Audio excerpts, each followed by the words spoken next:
everyone, and welcome back to my channel. My name's Sophie, and this channel is chronicling my journey of living my best life with multiple chronic health conditions. Today I want to talk about my muscle biopsy experience.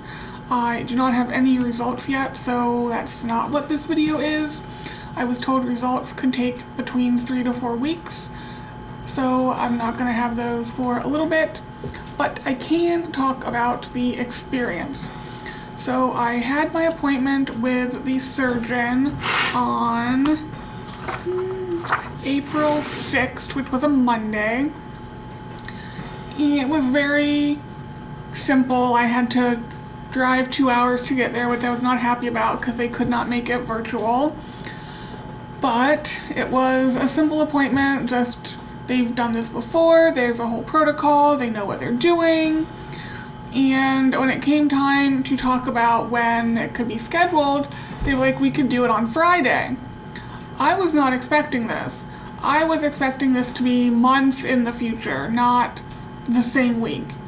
Problem being, of course, you cannot drive yourself home after a procedure in which you are sedated.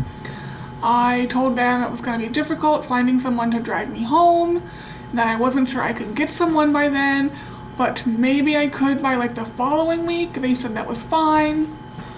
They let me know what medications to stop beforehand, and I stopped all of my supplements that day. That Monday, the 6th, was the last time I took any of my mitochondrial support supplements, and then I also had to stop the aspirin and the Farxiga.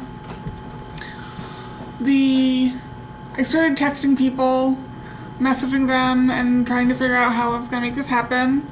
Someone I did not even ask was just sort of venting, like, oh, I need to find this ride. Was like, oh, I'll do it. I'm like, are you, like, playing? Are you serious? Like, what's going on? They said they were serious, and so I was like, okay. Then I was also told at the appointment they like having these procedures first thing in the morning, and that arrival time would likely be around 6 a.m., which would put me leaving around 4:30 a.m., which did not sound like a lot of fun to me. The person who offered to drive me was a male, and I don't want to say hesitant. I didn't know if he would be comfortable if we got a hotel room with 2 separate beds, blah blah.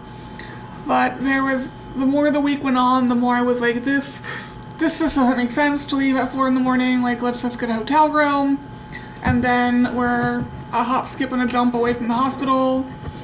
It'll be much easier. So I got the hotel room, and then we left on Thursday. My procedure was scheduled for Friday the 17th. We left Thursday evening, got to the hotel, there was no parking. It was wild. Then, ordered food. We were in Philly, so we did get Philly cheesesteaks from Angelo's Pizzeria. Some of my Philly friends had told me that is where I need to get cheesesteak from. It did not disappoint. There was no option for me to get it in a bowl, so without the roll, because I don't do well with carbs, which we'll get into in another video of my rant about food. But I had silverware with me, and I was just gonna eat it out of the roll. But I was like, well, let me get the full experience, let me taste it how it's supposed to be.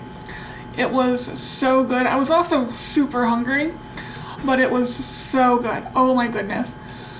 So, had half the cheesesteak, very filling. Didn't really sleep much that night, which I wasn't expecting to. Woke up super early on Friday.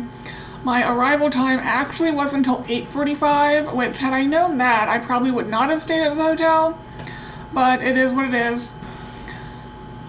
They suggested valet parking, so we did that.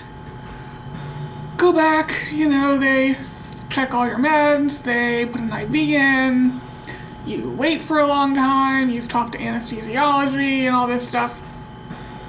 And obviously I don't remember the procedure. I wasn't under general anesthesia, but I wasn't aware. I have blips of awareness during what I believe is the procedure, but I have really no idea.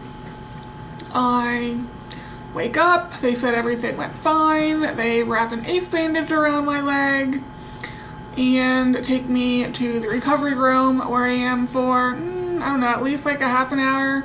I don't think I was there for an hour. Just monitoring vitals, making sure things are good. And then I came home.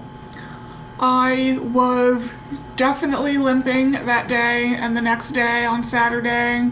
Still limping yesterday on Sunday. I'm recording this on Monday the 20th.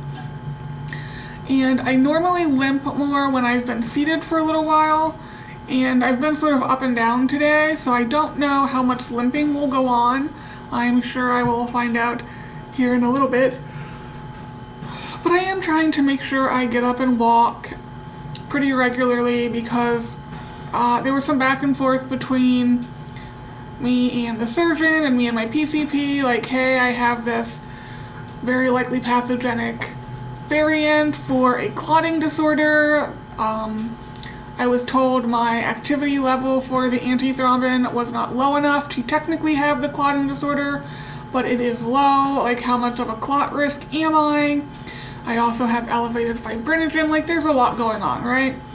So there was conversations, and the surgeon didn't think any anticoagulation was necessary. My PCP wasn't like gung-ho for coagulation, and I don't like being on anticoagulants anyway. So I'm not on any anticoagulants unless you count my 81 milligrams of aspirin as an anticoagulant, which I don't.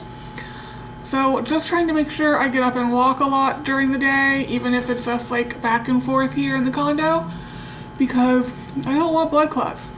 The issue is I do get like pain in my muscles, so I'm not even sure if I would know the difference between my normal pain and what could be a blood clot. The last time I had a blood clot, I had no symptoms of having a DVT in my calf at all. There was no swelling, no warmth, no redness, no pain to the touch, nada. So, I don't know. I guess we will see as things move along. But my leg's definitely feeling better today so far. I'm probably limping a little, but nowhere near, where I was before. And I will obviously keep you guys updated on the results. I will probably wait until all of the results are in before making a result video, unless some of the earlier results are abnormal. I don't know whether I'm expecting them to be or not.